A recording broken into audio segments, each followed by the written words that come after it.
This is our cell membrane model of a nerve cell.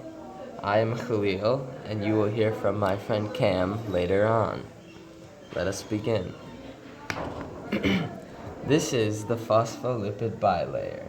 It is made up of phosphorus heads, which are polar, and nonpolar tails, two of them. It's the foundation of the cell membrane.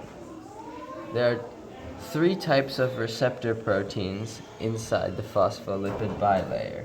We have an ion transport channel, a receptor protein, and a carrier protein.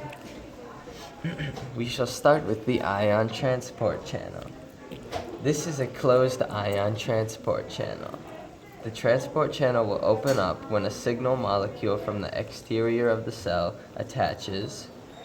The molecule opens up and then allows the transport or diffusion of ions into the cell.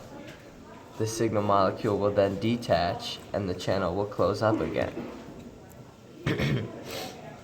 We shall now talk about the receptor protein.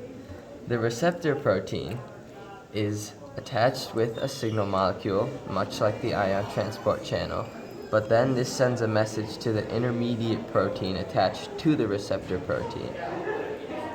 This message is going to then be relayed as a secondary message to an enzyme, and the enzyme will start to create starches, sugars, and amino acids inside the cell.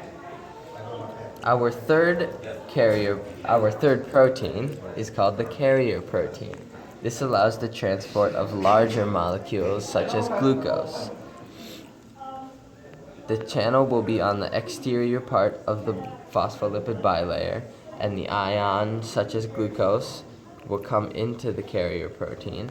The carrier protein will then rotate to the interior of the cell and release its ion, glucose in this case, inside the cell, and then it will return to its resting position.